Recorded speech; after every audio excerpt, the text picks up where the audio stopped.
Hello, hello.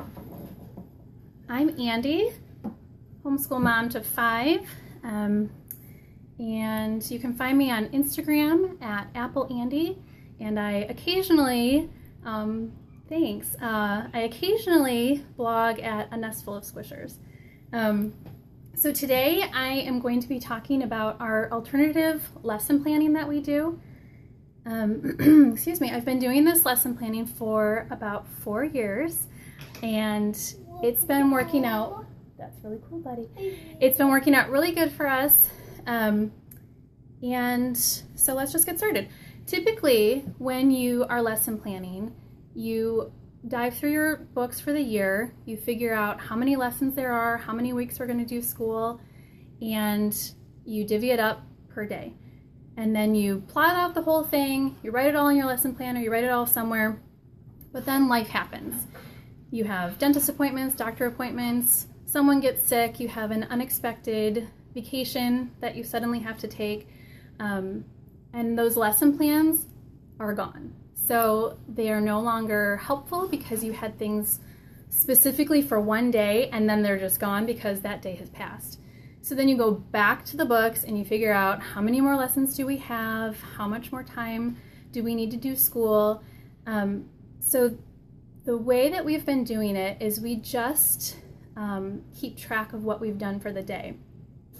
So, and if you don't lesson plan at all, then maybe you're feeling lost because you can't remember where you left off, or you're not sure how much you've actually done and you're not feeling like you're accomplishing anything. And this is a great way to see what you've actually done, how much you've done, how many days you've been in school if you have to keep track of that. So the way that I was told about this 4 years ago, a friend of mine, one of her mentors told her that she was doing this and had been doing it for years and years. She just used a notebook, and this was my first notebook. It was just a plain notebook that we had, and every day I would write down the date and what we did. So if we all did something, and then each kid would have something, what they did for the day. And that worked okay for about 2 years, and then I kind of stopped doing it because it was getting really tedious just writing down, oh, they did math, they did this, they did this. And then I wasn't feeling like I really needed to keep track because we used to live in Michigan and you don't have to keep track of anything. But now that we've moved to Tennessee, I do need to keep track of what we're doing and how many days we've been in school. So I went and I got just a lesson planner, and I made it all pretty. That's where that design came from. It's from the Baby Lit coloring book. I just pulled out one of the pages and taped it onto the front. So this is a really basic, this is a really basic planner. It has 7 periods, and then it has Monday through Friday, and then this is the other side, and then there's notes. But the way that I do it, let me turn to today. Okay, so here's today. So today, I've got the date up here, and I go through and I write the dates so that those are all done, and I just add some washi tape and stickers and make it cute. So for the first 2 subjects, I have everything that we do all together. We have some morning time that we do reading and Bible time and things like that, that we're all together and we do all of that. And then in our afternoon school, my 3 kids that are in school, I have 5 children, but the 3 oldest are in school. So they each have one of the period blocks for them. And I just write down what we've done for the day. So it's really basic. I've gone through all of our books and I know kind of how much we need to do for a day. My oldest is 10, so she's 4th, 5th grade.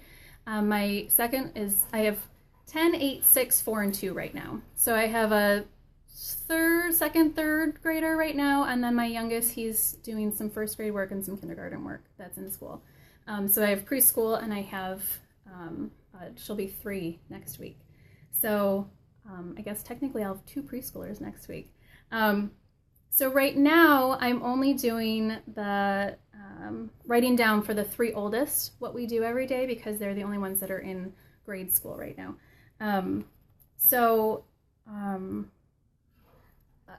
think it was last year, I heard somewhere that for a week, write down everything that you do all day long, from the time you wake up to the time you go to bed.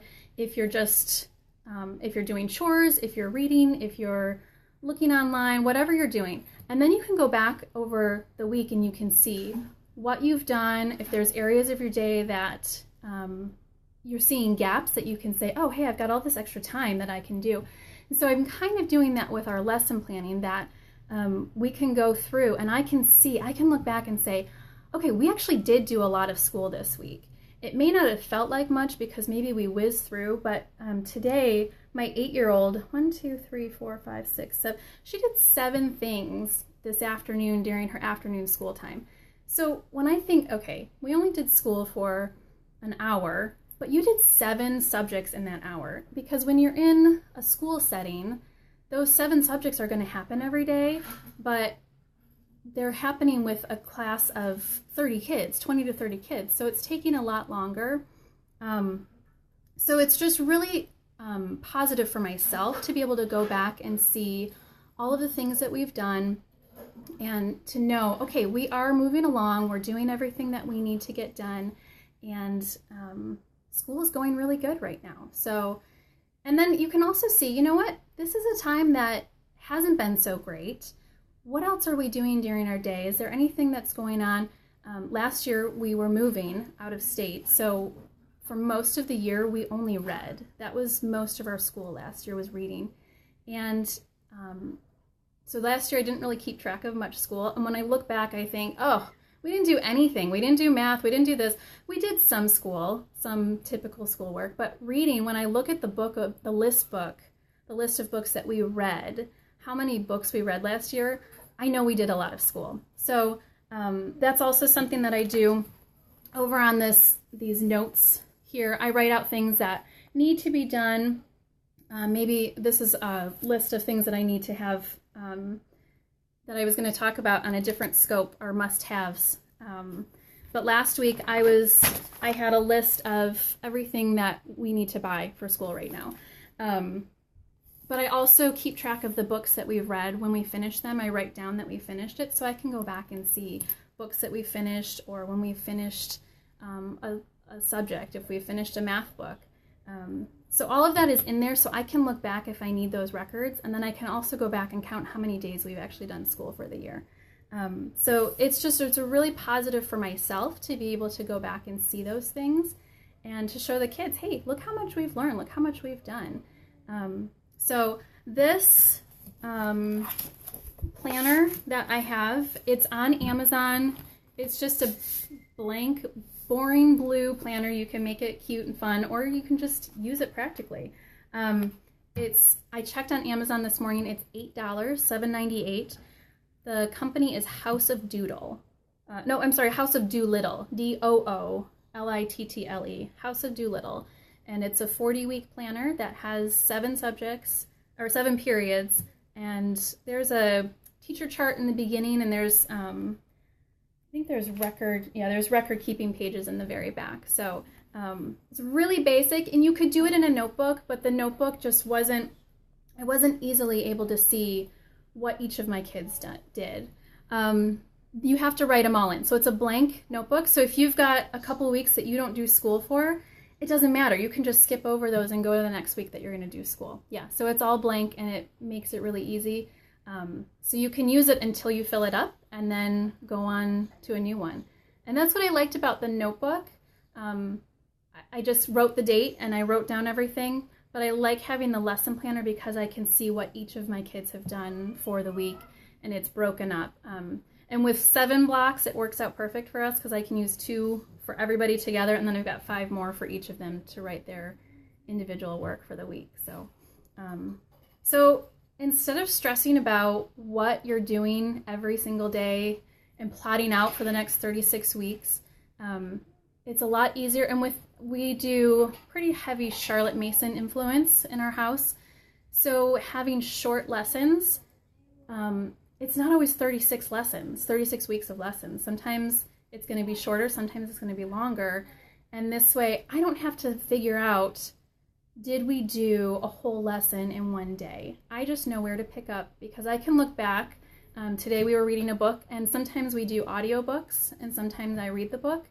And so I wasn't sure which chapter we were reading today, and I just had to look back at yesterday or the last day that we read the book and see what chapter we left off at. So it's just a great way to keep track of where you're at and where you need to go next without sitting down for hours and hours and figuring out what all of your lesson plans are going to be for the whole year. So real quick, I know a couple of you just joined. I'll show you. We just have a basic 7 subject, 7 period, Monday through Friday. Hey, Alicia. Planner, and then there's notes at the end.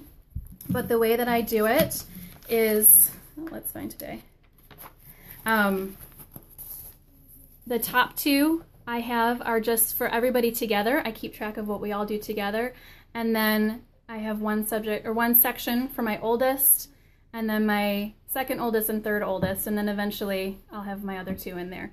And then on the other side, we just keep notes of books that we've finished or school supplies that I need to buy. Oh, I can hold that up again, sorry. Hold it away from you. And then it's just really easy because all I do is I keep track of what we've done for the day. So I don't actually write out lesson plans for the whole year. I only keep track of what we've done for the day. So today, this was everything that we did today.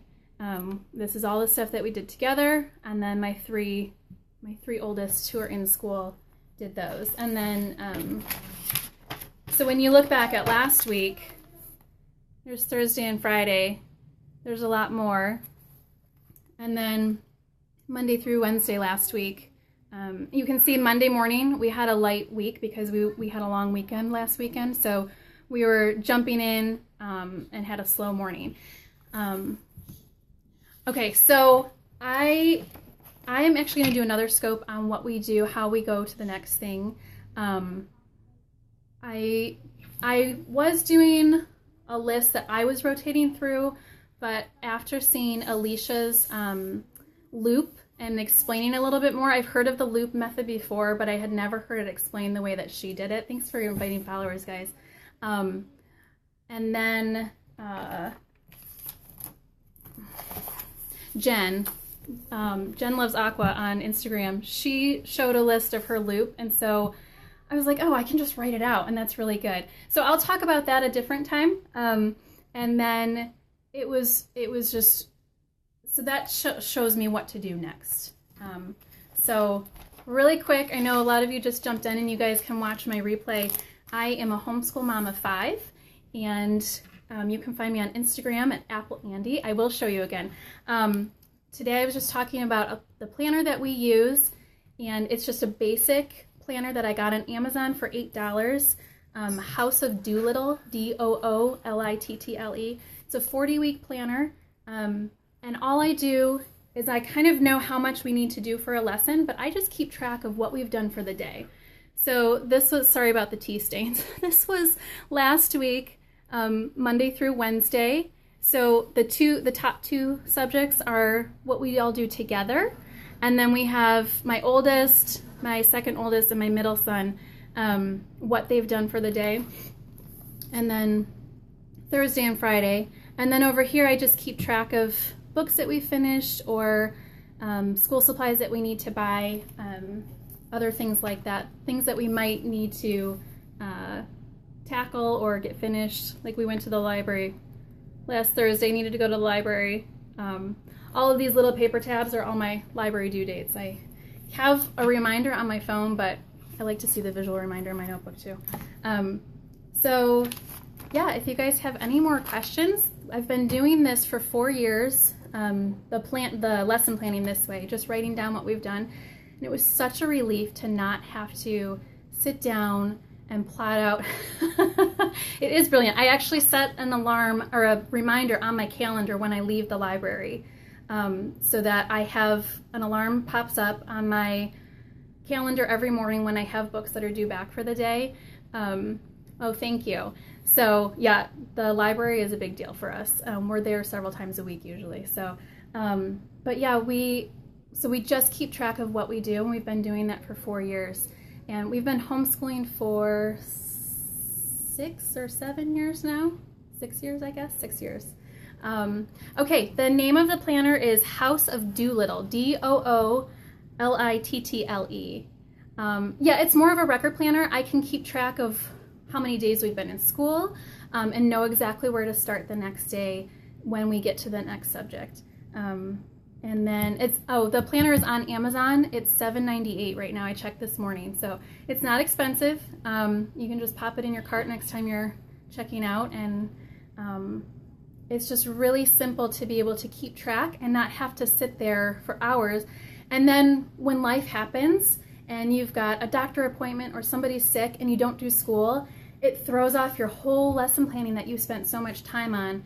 And I found myself, I was constantly going back and updating my lesson plans and trying to find out what to do next. So now I don't have to do that. I just know where to pick up for the next time that we're doing a certain subject. So I will be I think my next scope is actually going to be about our must-have school tools that we use. Yeah, you always feel like you're behind and that you can't ever get ahead. And so I took that pressure off of myself. Instead of saying, I have to get these kids through these subjects and this many lessons by the end of the year, I threw it out the window and I said, forget it. I can't live up to that standard of myself, and my kids can't live up to that standard either. So this is a really easy way that we can keep track, but we can also see how much we've done and how much we've accomplished. So I'm going to talk about, I don't blog a whole lot. I'm sporadic on a nest full of squishers, and you can find me on Instagram at appleandi, A-N-D-I. So I'm around there, and that's kind of turned into a blog. I know you can't search for things on there, but I'm trying to get a little more time figuring out when I can blog a little bit more. Next time I'm going to talk about our must-haves for school, things that we just can't do school without. And then I will soon talk about our daily schedule and how we figure out what we're going to do next. So thank you all. Do I still figure out ahead of time some things? There are some things that I kind of figure out, but really I just know we do Charlotte Mason influence pretty heavily here, and Charlotte Mason really believed in short lessons. So when you're looking at the lesson plans that a curriculum may lay out for you and they want you to do it in 36 weeks, that may not fit if your family is doing short lessons. So when we do, when we do spelling, we do all about spelling, but we only do spelling for 5 to 10 minutes a day at most. And if the kids finish a lesson in less time than that, then we're done for the day. But I set a timer and we have 5 to 10 minutes to do spelling. So our spelling takes more than what the 36-week lesson plan would be if you were following a 36-week lesson plan. So that's why I don't really spend a whole lot of time figuring out what has to come next. I just kind of know for the week what we're heading into, and I just kind of glance over what's coming up. And a lot of days, I just open up the book and I see, okay, this is the next lesson for today. So that's, yeah. Oh, good. Yeah, it's so much easier and you take that stress off yourself. So yeah, I hope that this was helpful for you guys, and that maybe you guys can relieve some of that stress off yourself instead of sitting and plotting and planning for it to all be garbage the next day when something happens. Maybe just take a little break and look and see, is this something that I could adapt for myself? Yeah, okay, well thank you all so much for joining me today, and I will be back a different day. Have a great day, everybody.